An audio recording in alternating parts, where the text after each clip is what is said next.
विश्व ପାଇଁ ଶେଷ ଦିନ ଜୁନ୍ 29। ଭାରତର ନ୍ୟୁ ନୋଷ୍ଟ୍ରାଡାମସ୍ଙ୍କ ଭବିଷ୍ୟତବାଣୀ କହିଲେ 29 ଜୁନ୍ ହୋଇପାରେ ସାରା ବିଶ୍ୱ ପାଇଁ ଅନ୍ତିମ ଦିନ।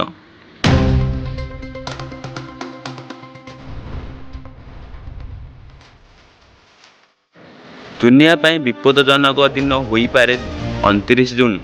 ଏଭଳି ଏକ ଭବିଷ୍ୟତବାଣୀ କରିଛନ୍ତି ଭାରତୀୟ ଜ୍ୟୋତିଷ ଶାସ୍ତ୍ରୀ ଓ ନ୍ୟୁ ନୋଷ୍ଟ୍ରାଡାମସ୍ ନାମରେ ପରିଚିତ କୁଶାଲ କୁମାର।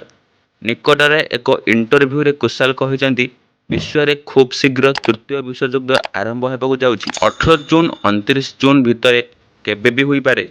29 ଜୁନ୍ ଦୁନିଆ ପାଇଁ ଖୁବ୍ ବିପଦଜନକ ଦିନ। ଜ୍ୟୋତିଷ ଶାସ୍ତ୍ର କୁଶାଲ କୁମାର ଇସ୍ରାଏଲ, ହମାସ, ରୁଷ, ନାଟୋ, ଉତ୍ତର କୋରିଆ, ଦକ୍ଷିଣ କୋରିଆ ଓ ଚୀନ ତାଇୱାନ ମଧ୍ୟରେ ବିବାଦ ବଢ଼ିବାର ଭବିଷ୍ୟତବାଣୀ କରିଛନ୍ତି। କୁଶାଲ କହିଛନ୍ତି ଯେ ଭବିଷ୍ୟତବାଣୀ କରିବା ପାଇଁ ବୈଦିକ ଜ୍ୟୋତିଷ ଚାର୍ଟର ଉପଯୋଗ କରିଛନ୍ତି, ଯାହାକି ହିନ୍ଦୁ ସଂସ୍କୃତି ଉପରେ ଆଧାରିତ।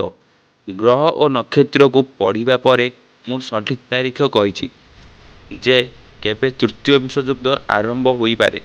ସେ କହିଛନ୍ତି ମଙ୍ଗଳବାର 18 ଜୁନ୍ 2024ରେ ତୃତୀୟ ବିଶ୍ୱଯୁଦ୍ଧ ଆରମ୍ଭ କରିବାର ଦିନ।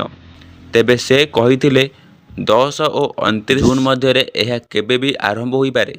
ସେ କହିଛନ୍ତି ଦିନ ଆଗକୁ ଯେତେ ବିତୁଛି ଦୁନିଆ ଉପରେ ନୂଆ ସଙ୍କଟ ଘନଉଛି।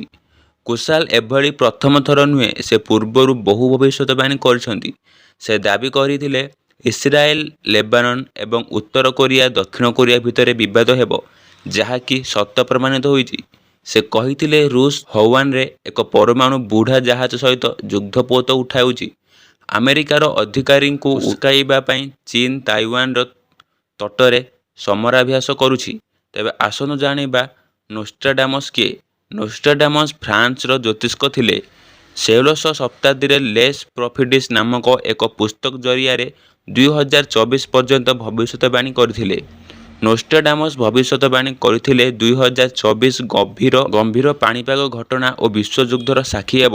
2024ରେ ଯୁଦ୍ଧ ଏବଂ ଜଳବାୟୁ ସଙ୍କଟ ଗୁରୁତର ହେବ। ଏନେଇ ଆପଣଙ୍କ ମତ କ'ଣ ତାହା ଆମ କମେଣ୍ଟ ସେକ୍ସନରେ ଜଣାନ୍ତୁ।